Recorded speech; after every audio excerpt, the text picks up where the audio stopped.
نحمده ونصلي ونسلم على رسوله الكريم أما بعد فأعوذ بالله من الشيطان الرجيم بسم الله الرحمن الرحيم كان الناس أمة واحدة فبعث الله النبيين مبشرين ومنذرين وأنزل معهم الكتاب بالحق ليحكم بين الناس فيما اختلفوا فيه وما اختلف فيه إلا الذين أوتوه من بعد ما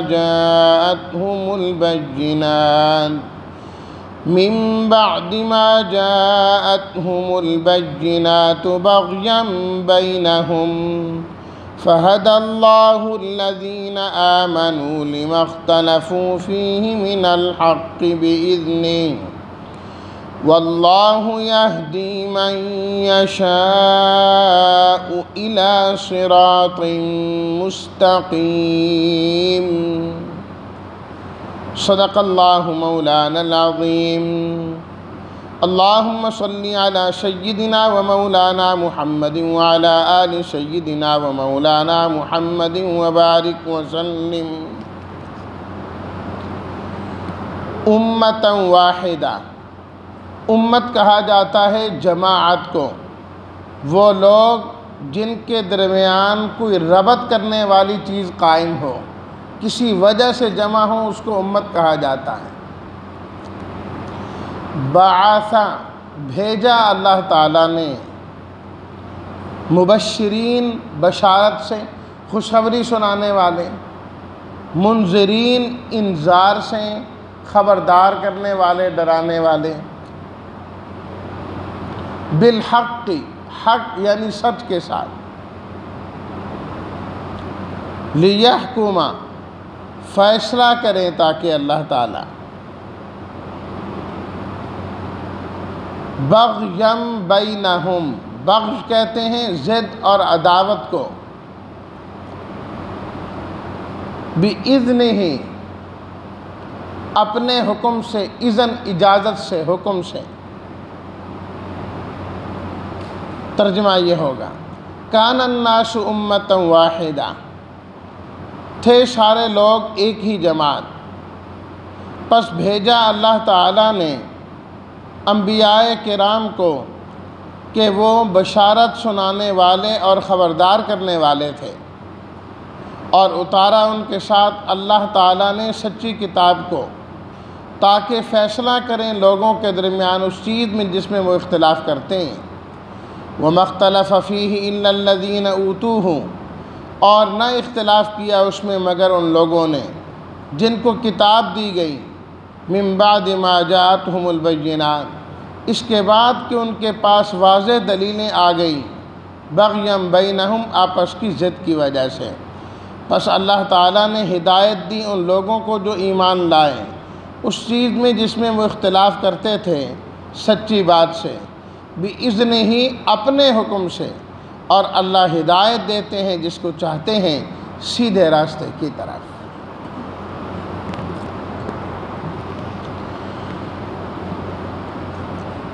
کل کے درس میں ہم نے یہ بات پڑھی کہ حق پر دلائل قائم ہونے کے بعد جو دنیا سے محبت کرنے والے لوگ ہیں وہ ہمیشہ اعراض کرتے رہتے ہیں۔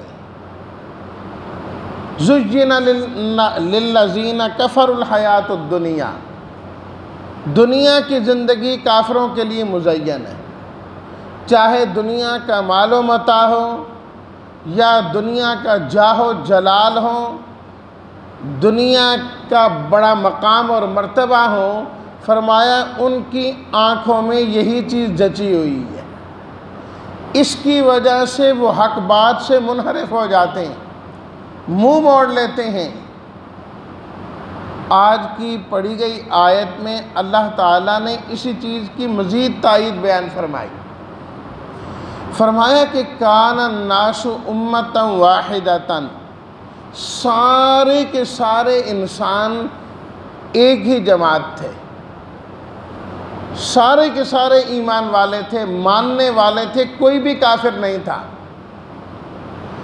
بعد میں ان دنیا پرستوں نے حق بات کا انکار کر کے اختلاف پیدا کیا، اور پھر یہ اختلاف بڑھتا ہی گیا، بڑھتے بڑھتے بڑھتے آج نوبت یہاں تک پہنچی ہے، جہاں تک بات آ گئی۔ سب سے پہلے تو عالم ارواح میں جب اللہ تعالیٰ نے پوچھا الست بربکم، کیا میں تمہارا رب نہیں ہوں؟ قالوا بلا، سب نے کہا کہ کیوں نہیں، آپ ہی ہمارے رب ہیں۔ کسی ایک نے بھی انکار نہیں کیا کہ آپ ہمارے رب نہیں، سب مان کے ہیں۔ لیکن یہاں آ کے دنیا طلبی میں انکار کرنے لگے اور اختلاف کرنے بیٹھ گئے۔ دوسرا زمانہ جس میں سارے کے سارے لوگ ایک تھے، حضرت آدم علیہ الصلاۃ والتسلیمات سے لے کر حضرت ادریس علیہ الصلاۃ والتسلیمات تک تمام کے تمام لوگ ایک ہی جماعت تھے، اللہ کو ماننے والے تھے، کوئی اللہ کا انکار کرنے والا نہیں تھا، کوئی شرک کرنے والا نہیں تھا، کفر کرنے والا نہیں تھا۔ آدم علیہ الصلاۃ والتسلیمات تشریف لائے، ان کی بیوی حضرت حوا اللہ تعالیٰ کو ماننے والے، آگے ان سے ہونے والی جو اولاد ہے ان کی انہوں نے تربیت کی، وہ بھی سارے ماننے والے ہیں۔ گنہگار تو ہو سکتے ہیں، قابل بھی ہیں، لیکن کافر نہیں تھے کہ کفر اور شرک پر آ جائے، یہ نہیں تھا۔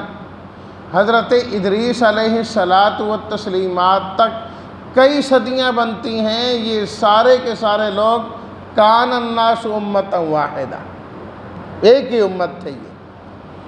اس کے بعد تیسرا زمانہ آیا، حضرت ابراہیم و اسماعیل علیہ الصلاۃ والتسلیمات کے بعد مکہ المکرمہ میں تقریباً 1400 سال یا 1500 سال تک مکہ المکرمہ اور اس علاقے میں شرک کرنے والا کوئی نہیں تھا، سب کے سب لوگ توحید پر قائم تھے۔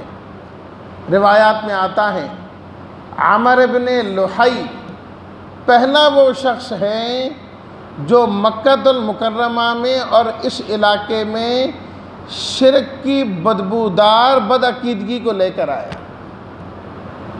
آپ علیہ الصلاۃ والتسلیمات سے تقریباً 450 سال پہلے اس نے آ کے شرک کی بنیاد ڈالی، اور آہستہ آہستہ یہ کام چلتا گیا۔ اللہ اکبر۔ تو فرمایا کان الناس امتا واحدۃ، لوگ تو ایک ہی امت تھے، سب ماننے والے تھے۔ ان لوگوں نے جو ہے وہ گڑبڑ کی، اور شیطان نے بڑے عجیب انداز اور طریقے سے ان سے گڑبڑ کروائی کہ جب کوئی شرک کرنے والا نہیں تو شیطان نے چاہا کہ ان میں شرک پرستی کی لعنت آ جائے۔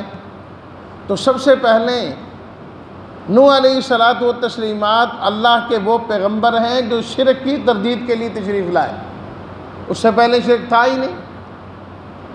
شیطان نے ان کو یہ پٹی پڑھائی کہ دیکھو یہ جو تمہارے بڑے لوگ ہیں، سردار لوگ ہیں، دین والے لوگ ہیں، تم ان سے بڑی محبت کرتے ہو۔ جب وہ فوت ہو گئے تو اس نے کہا کہ دیکھو ان کی شکلیں بنا کے اپنے پاس رکھ لیا کرو، جب کبھی دل چاہے تو ان کو دیکھ لینا، بڑوں کی یاد تازہ ہو جائے۔ ہاں بھی یہ تو ٹھیک ہے، انہوں نے وہ شکلیں بنا کے رکھ لی اپنے پاس۔ اب وہ وقت آیا کہ وہ لوگ چلے گئے، جو آنے والے آئیں شیطان نے تھوڑا سا ان کو آگے کیا کہ جب کوئی مشکل آئے نا ان کو یاد کر لیا کرو، یہ تمہارے بڑے ہیں، ہمیشہ یہی کام آتے رہیں۔ انہوں نے کوئی دعا پکار شروع کر دی، جو آنے والی نسل تھی انہوں نے تو پوجا پارٹی شروع کر دی۔ یہ ہمیشہ اسی طریقے سے ہی ہوتا ہے۔ آپ دنیا کے اندر دیکھیں، بڑے بڑے دین والے موحدین جنہوں نے ہزاروں لوگ نہیں لاکھوں لوگوں کو مسلمان کیا، 3-4 نسلوں کے بعد کیا ہو رہا ہوتا ہے؟ انہی کے نام پر شرک ہو رہا ہوتا ہے۔ پہلی نسل کبھی نہیں کرتی، دوسری نسل کبھی نہیں کرتی، تیسری نسل سے کام شروع ہو جاتا ہے۔ پھر چلتے چلتے کہاں رہی ان کی تعلیمات اور کہاں رہا وہ سب کچھ۔ اسی طرح وہاں پر بھی ہوا۔ تو اللہ تعالیٰ نے نوح علیہ الصلاۃ والتسلیمات کو بھیجا شرک کی تردید کے لیے، اور سورہ نوح 29ویں سپارے میں باقاعدہ موجود ہیں کہ ان کے بتوں کے نام لے لے کے نوح علیہ الصلاۃ والتسلیمات نے ان کو سمجھایا کہ، اور کہا کہ ود، سوا، یغوث، یعوق، نصر، فرمایا یہ کچھ نہیں ہے، ایک اللہ کی عبادت کرنے والے بن جا۔ تو فرمایا شرک کر کے انہوں نے مخالفت کی ہے۔ تو معلوم ہوا کہ جو حق کی بات کیا کرتا ہے وہ اختلاف نہیں کرتا، وہ تو لوگوں کو ان کی اصلی لائن پر اور جگہ پر لانا چاہتا ہے۔ اختلاف کرنے والا وہ ہوتا ہے جو ان کو سیدھے راستے سے ہٹاتا ہے۔ کان الناس امۃ واحدہ، لوگ ایک ہی جماعت تھے، پھر اختلاف شروع ہوا۔ فبعث اللہ النبیین مبشرین و منذرین، تو اللہ تعالیٰ نے انبیاء کرام علیہم الصلاۃ والتسلیمات کا سلسلہ جاری کیا، جو آ کر ان کو سمجھاتے، ماننے والوں کو وہ بشارت سناتے کہ اللہ تمہیں کامیابی دیں گے اور تم جنت میں جاؤ گے، اور جو نہیں مانا کرتا تھا وہ منذرین، ان کے لیے وہ ڈرانے والے اور خبردار ان کو بناتے تھے اور بتاتے تھے کہ انجام تمہارا اچھا نہیں ہے۔ اور صرف زبانی ہی نہیں، وَأَنزَلَ مَعَهُمُ الْكِتَابَ بِالْحَقِّ، اللہ نے سچی کتابیں بھی ان کے ساتھ نازل فرمائیں، سچی کتابیں بھی نازل فرمائیں۔ ایک ایک کتاب کو سمجھانے کے لیے کئی کئی انبیاء کرام تشریف لائے، کتاب ایک ہی رہتی تھی۔ اہل علم نے لکھا کہ انبیاء کرام علیہم الصلاۃ والتسلیمات تو تقریباً 1,24,000 کے قریب ہے، کم و بیش، لیکن جو کتابیں اللہ تعالیٰ نے نازل فرمائیں وہ 104 ہیں۔ 4 کتابیں بڑی، 100 اور بھی ہیں، اور صحیفے چھوٹے چھوٹے وہ اس کے علاوہ تھے۔ تو اتنے انبیاء کرام علیہم الصلاۃ والتسلیمات کو یہ کتابیں عطا فرمائی گئیں۔ ان کتابوں کے ذریعے سے وہ لوگوں کو سمجھایا کرتے تھے، لِيَحْكُمَ بَيْنَ النَّاسِ فِي مَا اخْتَلَفُوا فِيهِ، اللہ نے انبیاء کرام علیہم الصلاۃ والتسلیمات کو بھیجا اور کتابیں بھیجیں تاکہ لوگوں کے درمیان اختلاف کا فیصلہ ہو سکے۔ تو معلوم ہوا کہ جب بھی مسلمانوں کا یا کسی کا اختلاف ہو جائے تو اختلاف کا فیصلہ اللہ کی کتاب سے کروانا چاہیے، انبیاء کرام علیہم الصلاۃ والتسلیمات کی تعلیمات سے کرانا چاہیے۔ کون کی تعلیمات کیا ہیں؟ اللہ نے انبیاء کرام کو اور کتابوں کو اس لیے نازل کیا تاکہ اختلاف ختم ہو جائے۔ آج بھی اگر ساری کی ساری امت اللہ کی کتاب قرآن پر آ جائیں، جمع ہو جائیں، یہ سارے ہمارے اختلاف ختم ہو جائیں، ساری باتیں ختم ہو جائیں۔ اللہ اکبر۔ وَمَا اخْتَلَفَ فِيهِ إِلَّا الَّذِينَ أُوتُوهُ مِن بَعْدِ مَا جَاءَتْهُمُ الْبَيِّنَاتُ، فرمایا کہ ہوا یوں، اللہ نے انبیاء کے ذریعے سے اختلافات تو ختم کرا دیے، بتلا دیا گیا حق کیا ہے، سچ کیا ہے، لیکن علماء سو آئے بعد میں، وہ جاننے والے، اوتوہ، جن کو کتاب دی گئی تھی، جنہیں علم دیا گیا تھا، لیکن وہ علماء سو کیا تھے؟ دنیا پرست تھے، دنیا کمانے والے تھے۔ انہوں نے پھر بھی اختلاف جاری رکھا، اس اختلاف کو ختم نہیں کیا انہوں نے۔ کیوں اختلاف ختم نہیں کر رہے؟ بغیم بینہم، فرمایا کہ وجہ آپس کا عناد ہے اور حسد ہے جو ان اہل کتاب میں یہودی علماء میں پایا جاتا ہے۔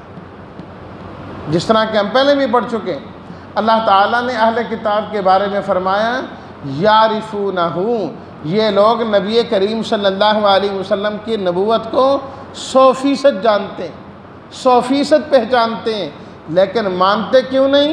بغیم بینہم، آپس کی ضد کی وجہ سے، کہ نبوت تو چل رہی تھی بنو اسحاق میں، اللہ نے بنو اسماعیل میں نبوت کیوں منتقل کر دی؟ حضرت اسماعیل علیہ الصلاۃ والتسلیمات کی اولاد میں آپ علیہ الصلاۃ والتسلیمات تشریف لائے، یہ چیز ان سے ہضم نہیں ہوتی تھی۔ لوگوں کو تو تورات پڑھ پڑھ کے سناتے تھے کہ اللہ کے آخری نبی تشریف لانے والے ہیں، لیکن آپ کی آمد پر انکار کر دیا صرف اس وجہ سے کہ وہ ہم بنی اسرائیل میں سے نہیں ہیں۔ ان کو یہ امید تھی کہ شاید ہم میں سے ہوں گے، ایسا نہ ہوا۔ اللہ نے حضرت اسماعیل علیہ الصلاۃ والتسلیمات کی اولاد سے بھیجا، بغیم بینہم، اس ضد نے، اس اناد نے، اس حسد نے ان کو ایمان سے محروم کر دیا۔ تو آپ خود سوچیں کہ حسد کتنی بری چیز ہے، حسد کتنی بری چیز ہے کہ یہ انسان کو اللہ کے نبی پر ایمان لانے سے بھی محروم کر دیتی ہے، انسان ایمان سے بھی رہ جاتا ہے۔ فَهَدَى اللَّهُ الَّذِينَ آمَنُوا لِمَا اخْتَلَفُوا فِيهِ مِنَ الْحَقِّ بِإِذْنِهِ، لیکن اس کے باوجود بھی فرمایا کہ اللہ ایمان والوں کو سچی بات کی ہدایت دیتے رہتے ہیں۔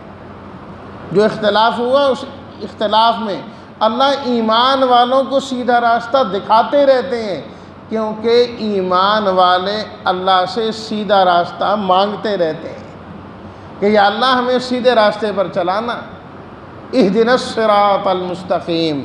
ہمیشہ اللہ سے دعا کرتے ہیں، اے اللہ سیدھا راستہ دکھانا، سیدھا راستہ دکھانا، سیدھے راستے پر چلتے بھی ہیں۔ اور 26ویں سپارے میں اللہ تعالیٰ نے ارشاد فرمایا، والذین اہتدوا زادہم ھدی، جو لوگ ہدایت کو قبول کر لیتے ہیں ہم ان کی ہدایت کو پھر اور زیادہ کرتے رہتے ہیں، اور زیادہ کرتے رہتے ہیں۔ ہمیشہ ہر جگہ پر اور ہر موقع پر اللہ تعالیٰ ان کو سچا راستہ دکھاتے رہتے ہیں۔ بِإِذْنِهِ، اللہ تعالیٰ نے ساتھ فرمایا کہ جو انبیاء کرام علیہم الصلاۃ والتسلیمات تمہاری رہنمائی کرتے ہیں، تمہیں ہدایت کرتے ہیں، سیدھا راستہ دکھاتے ہیں، یاد رکھیے یہ اپنی طرف سے کچھ نہیں کرتے، یہ جو کچھ کرتے ہیں بِإِذْنِهِ، اللہ کے اذن سے کرتے ہیں، اللہ کی اجازت سے کرتے ہیں، اللہ کے حکم سے کرتے ہیں۔ اور ان انبیاء کرام علیہم الصلاۃ والتسلیمات کے جو نائبین اہل علم ہیں، فرمایا کہ وہ بھی لوگوں کی رہنمائی کرتے ہیں اپنی طرف سے نہیں، بِإِذْنِهِ، اللہ کے حکم سے اور اللہ کی اجازت سے۔ واللہ یہدی من یشاء الی صراط مستقیم، فرمایا جسے اللہ چاہتے ہیں صراط مستقیم اور سیدھا راستہ اسی ملتا ہے۔